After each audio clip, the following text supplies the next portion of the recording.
婚姻馆有一个犯性骚扰罪，互人判刑4个月确定的姓陈的男子，疑似是对提起公诉的检察官不满，昨早时装入去检察官因兜的声明厅自焚，当场死亡。所以迄个检察官本身就住伫遐就对啊啦吼。伊讲用问的，我听人咧讲。哈，哦。用问的，注意问人讲，我检察官伊就注意，伊就逐间问，就问着，安尼就对啊啦吼。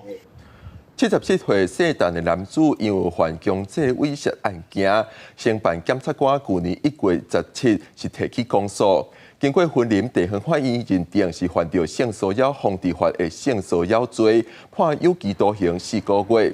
姓陈的男子上诉提起再审，拢互人驳回。依法，伊即期是对这个怀疑是对承办的检察官不满。